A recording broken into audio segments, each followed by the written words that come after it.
अभी हाल ही में उपराष्ट्रपति के चुनाव हुए और ये बैलेट पेपर से कराए गए और इस चुनाव में जो मतदान किया गया वो सांसदों के द्वारा किया गया। अब आप सोचिए कि उसमें भी 15 वोट निरस्त हो गए, अमान्य हो गए।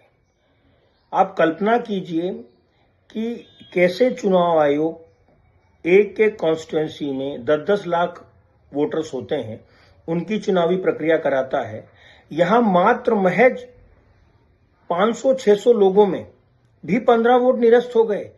ये वो पढ़े लिखे लोग हैं जो वोट कैसे डालना है इसके बारे में लोगों को जागरूक करते हैं।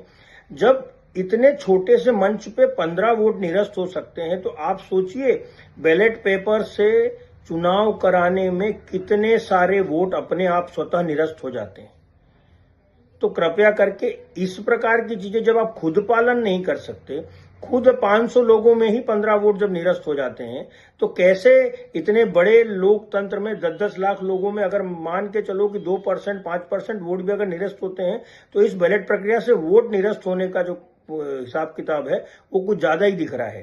तो कृपया करके एक बार आप जो चीज करें ध्यान रखें, जब हम उस चीज का पालन स्वयं नहीं कर पा रहे, हमें कठिनाई आ रही है, तो जनता को बैलेट पेपर से कितनी कठिनाई आएगी। तो इस पहलू को भी बहुत ध्यान रखना आवश्यक है। अभी